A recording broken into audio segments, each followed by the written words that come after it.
The legalization of marijuana. Bob Marley says herb is the healing of a nation, alcohol is the destruction. Today I'm going to talk to you about why marijuana should be legalized in America. Cannabis is the most commonly used federally illegal drug in the United States. Around 52.5 million people have used it at least once in 2021. Among many of the problems plaguing the United States, cannabis possession or use is arguably one of the less serious or harmful issues. Yet every day people are getting punished by law for the use of this herb. According to the FBI, there has been 15 million cannabis arrests since 1995, with Black individuals being 3 times more likely to be arrested than white individuals. With the research that we do have on cannabis, most people are quick to point out the risks associated with using the herb, but many Americans are not educated on the economic, social, and health-related benefits. When conducting my research, I started with an open mind. In my own life, I've asked family, friends, and classmates if they knew someone who uses or sells cannabis. Every person I asked responded saying they know at least one person or more that this applies to. I felt it is important, as common as this is, to research ways the legalization of marijuana can be beneficial rather than harmful, and to minimize the amount of judgment, legal troubles, and federal issues that come along with continuing to criminalize the use of cannabis. Before sharing the benefits of legalizing marijuana, I'd like to paint you a picture of how significant your life can change over the use or possession of marijuana in a state that it is currently criminalized. I'd like you to imagine that you went up north to Massachusetts for a little girl's trip after a really tough semester at school. During your trip, you decide to try out a legal dispensary and you learn that you really enjoy dabbling in a bit of the devil's lettuce. You find it really calms your anxiety disorder, and as a person that doesn't like to take medicine, you believe that you've also found a holistic way to help with your focus as well. When you come home, you decide to continue your gardening with some friends after a stressful week of exams. You get the info for a trustworthy source, grab your goodies, and get ready for a chill night in with movies and snacks. You could argue that this is a very normal night for some people in our age range. What you didn't know, and what your source didn't know, is that the marijuana you were giving was laced with a numerous number of drugs. Because it is not legal here, there was no way for the seller to check and make sure the marijuana they were selling was pure. Your marijuana was laced with PCP, which is a drug that has been known to be added to street distributed weed to increase its psychoactive effects. What was a chill night in quickly turned into a night at the ER when you got super freaked out by the hallucinations, delusions, and aggressions that occurred after smoking. On the way to the ER, you and your friends are pulled over by the local police officers in your area. After a terrible night, you are now also facing a Class 3 misdemeanor, fines, and potential jail time for possession of marijuana. The internship you just beat out over 200 applications for is no longer yours. The jobs you've been applying to are now unsure about hiring you when a misdemeanor pops up on your background checks, and you're struggling to gain trust of any judgmental employers and worry about potentially getting caught again and facing a felony, which would further your struggles in life. All of that just because you were trying to enjoy a natural herb you once used freely and legally.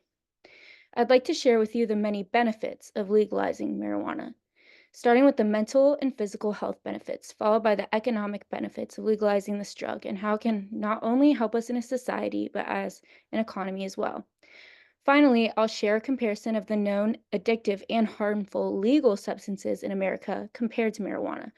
By the end of this, I'm confident that you will agree with me the importance of legalizing marijuana in the United States. So let's get into the benefits of the devil's lettuce.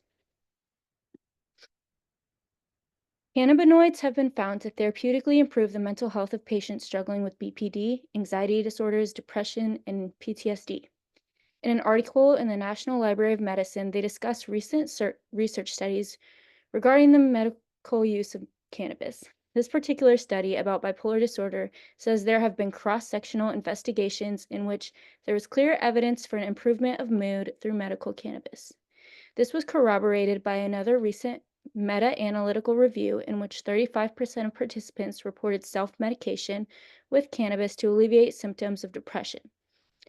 Accordingly, a large-scale epidemiological study reported that occasional or even daily consumption of cannabis lowers depressive symptoms compared with non-users.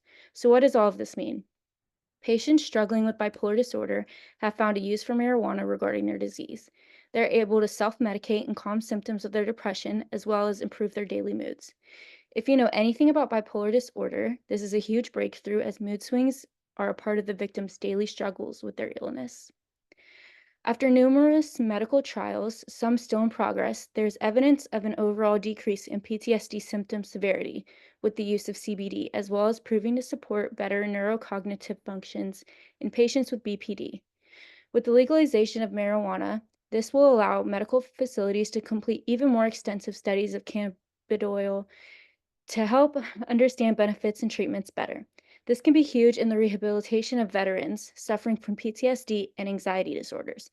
Veterans and people struggling with mental health aren't the only ones that benefit from legalization of marijuana. Our economy and society will too. Cannabis legislation offers a huge number of financial benefits for state governments. The tax money can be allocated to funding education, rehabilitation programs, veteran programs, school construction, public libraries, job training, and community help. After the legalization of cannabis in Washington, their taxes are among the highest in the nation. Since sales started, the state has generated $4.1 billion in cannabis excise and sales tax. With the huge increase in generated tax income, the positive changes each state can make for their residents are huge. This can further the investment into many low income neighborhoods, cities, and general areas, giving all people a proper chance at success by providing them the support and services they need. Once legalized, cannabis is automatically safer with the process it has to go through to be sold in dispensaries. Consumers know exactly what they are taking and lowers the chances exponentially of being laced or having altered reactions to the cannabis. Regulation of cannabis allows for control. Think back to the story I started with. Had cannabis been legal, she would have not had to experience getting laced as well as experience those terrifying symptoms that night. Legalizing marijuana takes the need for street weed away, therefore, allowing the safer and controlled substances to be sold legally through dispensaries. Reports show that after the legalization of marijuana in certain states, more attention and focus was turned to higher level crimes like rape, burglary, and assault, resulting in a larger percent of these cases solved than before marijuana was legal.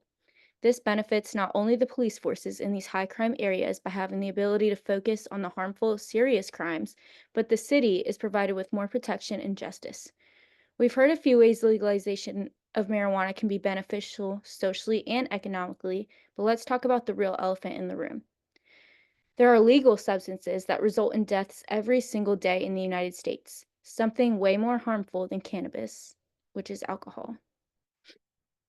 Cannabis is far safer than alcohol and has less potential for addiction and medical problems. The CDC reports 50,000 Americans die yearly from impacts from chronic alcohol use, another 2.2 thousand dying annually from acute overdose. These are all reports from a legal substance in the United States.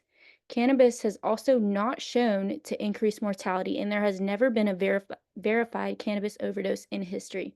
However, there is so much evidence backing the increase in mortality, addiction, and violent crimes with the consumption of alcohol, and somehow that is still legal. If we're so concerned about the potential dangers of a substance, even with no evidence of deaths, overdoses, and behavioral changes, why are we not treating the possession and consumption of alcohol, which is known to cause all of these things and more, the same? Today, I have informed you of the many benefits of legalizing marijuana, including the mental, physical, economic, and social, as well as the comparison of this federal illegal drug to an even more harmful legal substance. The criminalization of this plant has created struggles in many Americans' lives, including struggles with the law, mental health disorders, and the continued regressive economic state. Legalizing marijuana will do more good than harm, and I firmly stand by that. I'd like to leave you today with this quote by Carl Sagan. The illegality of cannabis is atrocious, a hindrance to complete use of drug which helps create the insight and serenity, sensitivity, and companionship so badly needed in this increasingly insane and treacherous world.